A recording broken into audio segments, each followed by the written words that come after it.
Mesdames, Messieurs, bonjour, très heureux de vous retrouver pour cette nouvelle émission Power Boost. Alors, vous aimez les nouveautés, mais dans cette émission, vous allez être gâtés.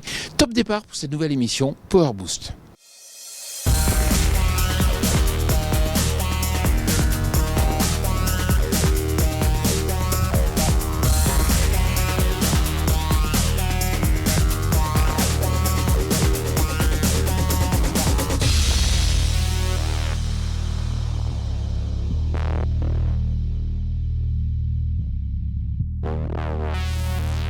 Salut le Power Booster.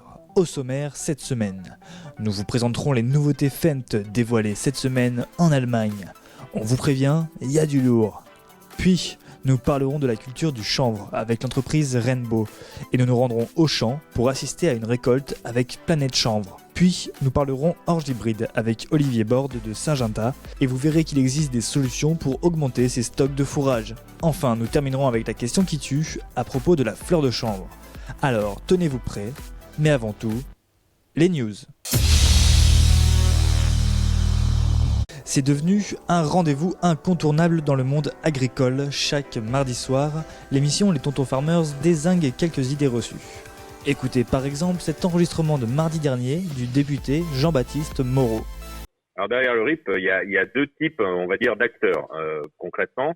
Il y a d'abord tout le courant, on va dire, animaliste, antispéciste, représenté notamment par L214, qui vise à l'abolition de tout élevage, quel qu'il soit, hein, parce que là, dans ce RIP, on ne parle que d'élevage industriel, mais à terme, le but, et leur but, qui n'est d'ailleurs même pas caché, c'est que tout élevage soit aboli au niveau français.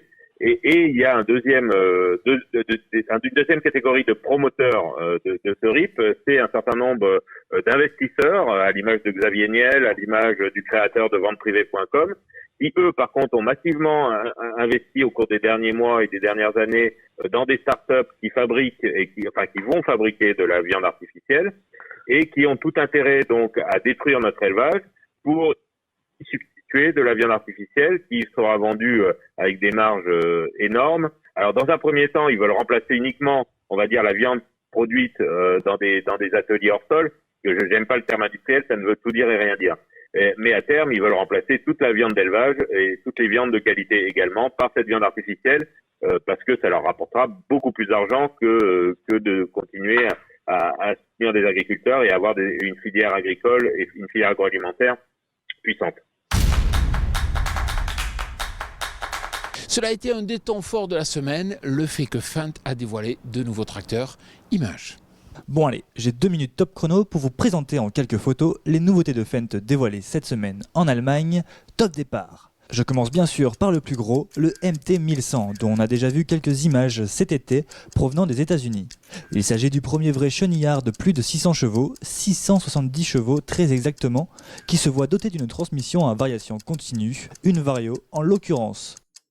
Du plus gros au plus petit, vous allez voir le robot Xaver qui n'a franchement plus du tout le même look qu'à l'Agritechnica, avec 3 roues dont une plombeuse. Il est aux couleurs Fendt à l'extérieur et à l'intérieur on remarque que l'élément Summer est issu de Precision Planting, une marque du groupe. Il utilise également pour le guidage le Vario Guide. En clair, le concept devient de plus en plus réalité, même s'il ne faut pas rêver, il y a peu de chances de le voir dans les champs en France avant 2025, car il y a encore un peu de boulot, notamment sur la mise au point de la remorque de recharge automatique en énergie et en semences. Sans perdre de temps, un petit détour par la nouvelle moissonneuse-batteuse Ideal 10 qui recevra comme les modèles 7, 8 et 9 l'Ideal Drive. Un joystick à la place du volant, un gadget ? Pas sûr, car appréciez la vue sur la barre de coupe et le convoyeur. Et puis, franchement, quel repos! C'est le pilotage full confort, les 2 bras sur les accoudoirs. L'Ideal Drive sera disponible pour les prochaines moissons. Quant à la version 10 de cette moissonneuse-batteuse, quelques-unes devraient être commercialisées, mais juste quelques-unes. Et si on reste dans les échéances de commercialisation, celle du tracteur électrique i100 de Fendt devient de plus en plus précise, certainement en 2024. Et vous le voyez sur ces images, contrairement à ce que l'on pensait au départ, il ne ciblera pas que les serres de maraîchage. Je vous invite à présent à retrouver notre rubrique Focus.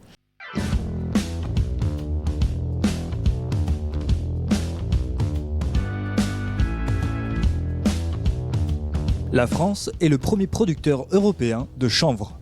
On le cultive pour sa paille, pour en faire de l'isolant, du béton de chanvre, mais également en plasturgie. Cette semaine, nous sommes allés à la rencontre de Gaëtan Ledric, cofondateur de Rainbow, une entreprise spécialisée dans le secteur.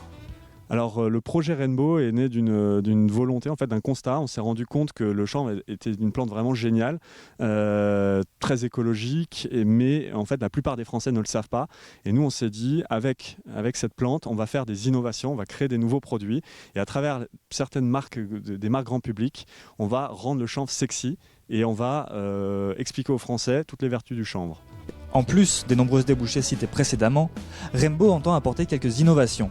Un secteur qui nous paraît extrêmement prometteur aujourd'hui, c'est de faire des alternatives textiles, alternatives au coton, parce que le coton vient de très loin, nécessite beaucoup d'eau, et avec le chanvre, on est capable de faire du fil textile et de faire des sacs et demain des jeans, des t-shirts, des chaussures. Donc il y a toute une application textile écologique qui, à mon avis, a beaucoup de potentiel.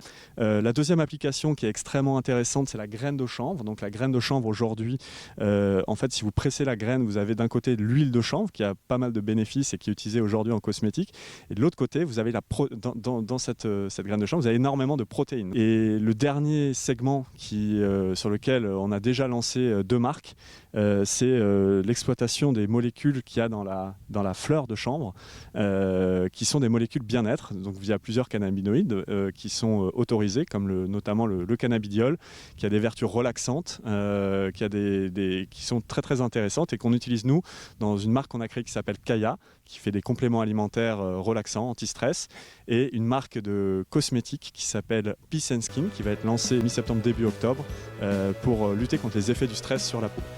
Bon, c'est top ça, mais comment ça se cultive ?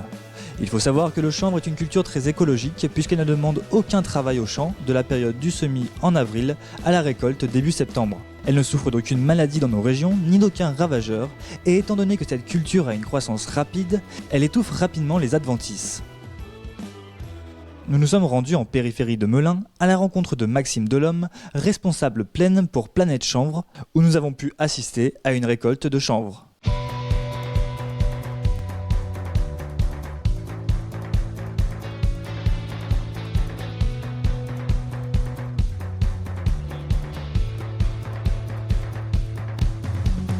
Nous, on va venir couper le chanvre dans la parcelle. Donc, on va faire passer la machine qui va séparer la paille de la graine. On utilise des machines, des moissonneuses-batteuses à square qui sont préparées pour le chanvre. Donc, on a des spécificités avec le camper à l'avant et un rotor d'ensileuse pour couper la paille en bout de 60 cm. Et on a une spécificité aussi dans la machine où le batteur est plaqué et ce ne sont pas des grilles. Donc du coup, c'est vraiment les squares qui font le triage des graines et de la paille.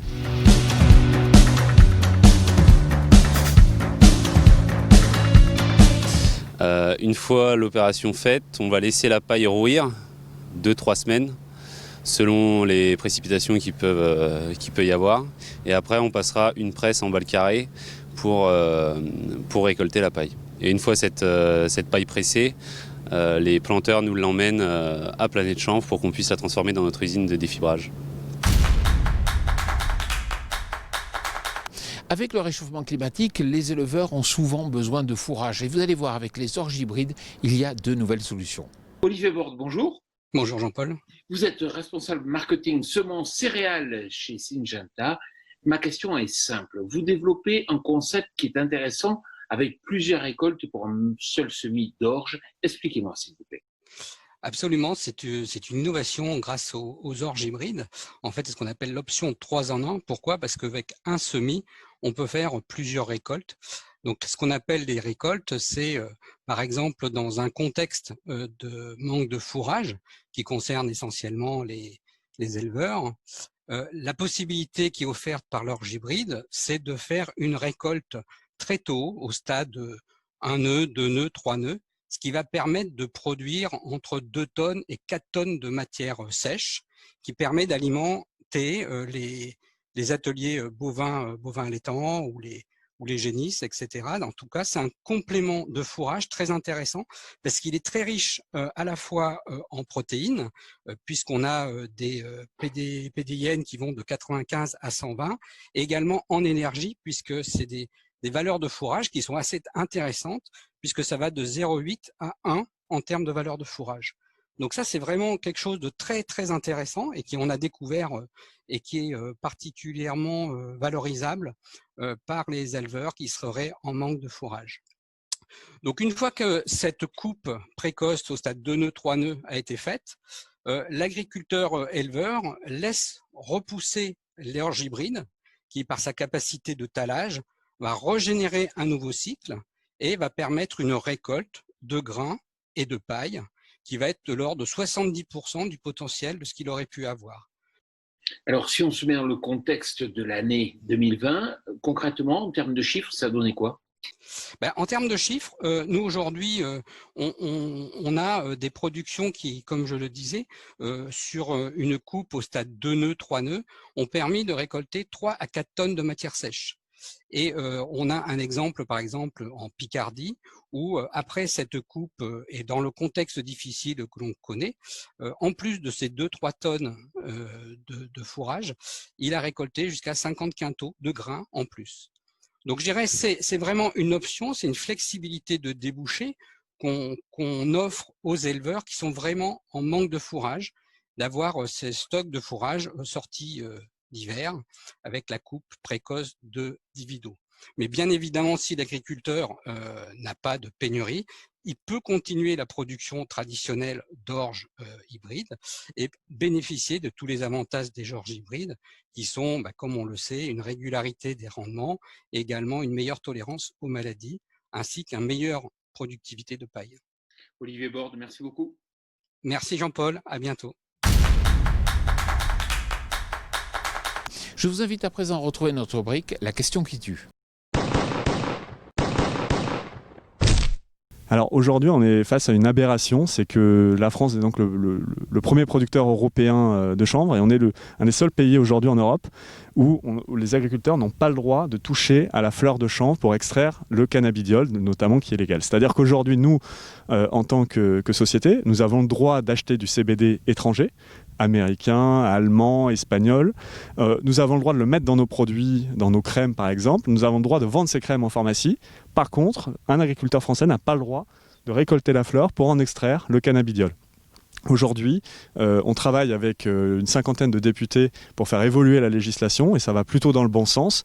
Cette évolution de la législation, si on pouvait demain extraire le cannabidiol en France, ça permettrait de faire un complément de revenus pour les agriculteurs qui font du chanvre aujourd'hui, qui en ont extrêmement besoin, de l'ordre de 800 à 2000 euros par hectare. Donc ça pourrait être vraiment faire une vraie différence pour les agriculteurs de chanvre et pousser plus d'agriculteurs à planter du chanvre. Voilà, j'espère que cette émission Power Boost vous a plu. On se retrouve mardi prochain à 19h dans le cadre de notre nouvelle émission Les Tontons Farmers. Vous savez que dans cette émission, on est capable d'aborder tous les sujets. Et puis n'oubliez pas que pour tout savoir sur l'innovation en agriculture, vous pouvez consulter notre média partenaire Agriculture et Nouvelles Technologies. Je vous souhaite une excellente semaine.